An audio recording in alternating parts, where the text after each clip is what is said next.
while a parachute can get you to the ground safely. Is he in here? Is he in here? This one, next one. In a jet, the problem is actually getting out of the plane first. Now, mate, how you getting on? Is this Sam? That is, that's right. I'm Guy. Nice to meet you, mate. How you doing? I'm all right, mate. Yeah, I'm all right. This is a state-of-the-art wind tunnel. Yeah, we've got the cockpit of a Hawk for you to have a go at trying to get out. The plan is then, try and climb out there while you've got that at full belt. That's right, yeah. We're going to try for just over 100 miles an hour. OK. What do you honestly think? Am I going to struggle getting out? Yeah. I'm not going to end up in there, though, am I? Or am I? It's pretty turbulent. Is it? We'll see how it goes, I think, but you'll be all right. You reckon I'll be all right? Should we give it a go, then? Thank you. There you go, Guy. Guy's challenge here will emulate a similar experiment run in the 1940s, which helped prove the need to rethink how pilots could escape fast jets. So what we're calling a result is just out of the cockpit. Is that a result? Yeah, if you can get Right, out. OK. Helmet. Give her a whirl, thank you. Do you want your gloves as well, or not? Yeah, please, mate. There you go. Oh, specs on. So we go out, I'll bring the wind on slowly, and then, yeah, I'll give you the message when you're good to go. OK. All right. Thank you very much. OK, Guy. Cheers, mate. Thank you.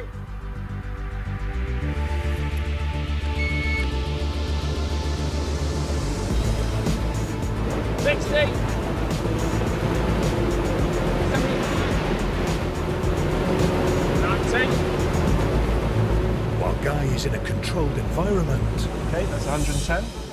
things would be very different in a combat situation. 120.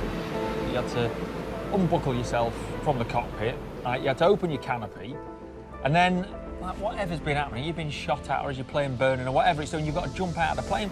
And that's max speed. Well, go for it. Open your canopy, you've got to jump out. You know, the tail plane, you're going to hit that when you go back. You know, it's going to get messy, it's going to get messy.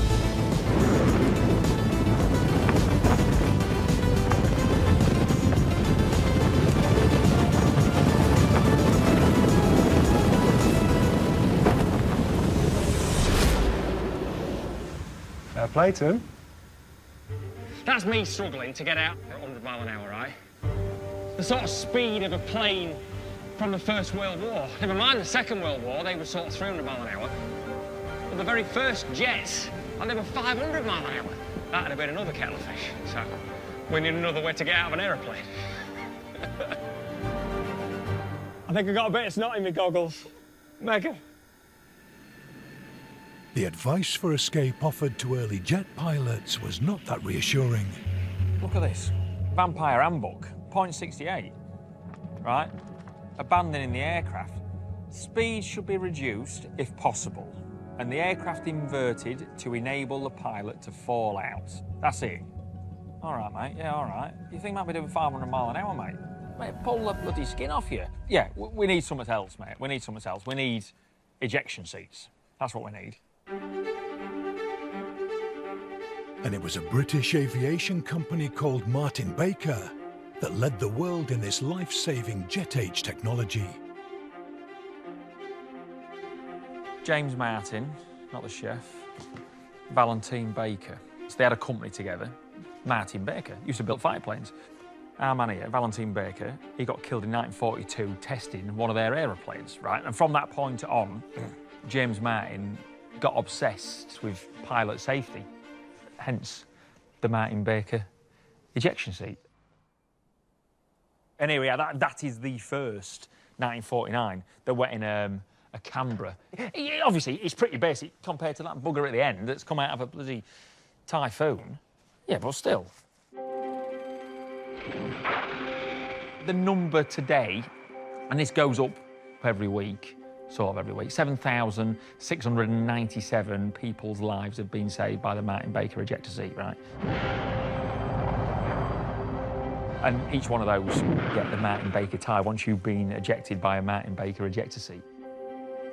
One early recipient of a Martin Baker tie is former Vampire pilot Bob Turner. It was just a revision sortie. Do some practice, take off some landings, or go-arounds, as they seem to be called these days. It was on one of those go-arounds when I was a couple of 100 feet above the runway when there was a mighty bang behind me and the fire warning light came on. And I realised that suddenly I had no thrust. The nose dropped, and there seemed only one option, and that was upwards and out. So I rapidly pulled the seat release, and up I went. I wasn't really conscious of the boom from underneath me, but I was conscious of seeing the aircraft below me descending, which was rather strange in a way, but it was only a fleeting second, and then I landed on the runway, on my back. It was definitely an advantage to have an ejector seat. Within 3 or 4 days, I was back at Oakington having another trip to fly again.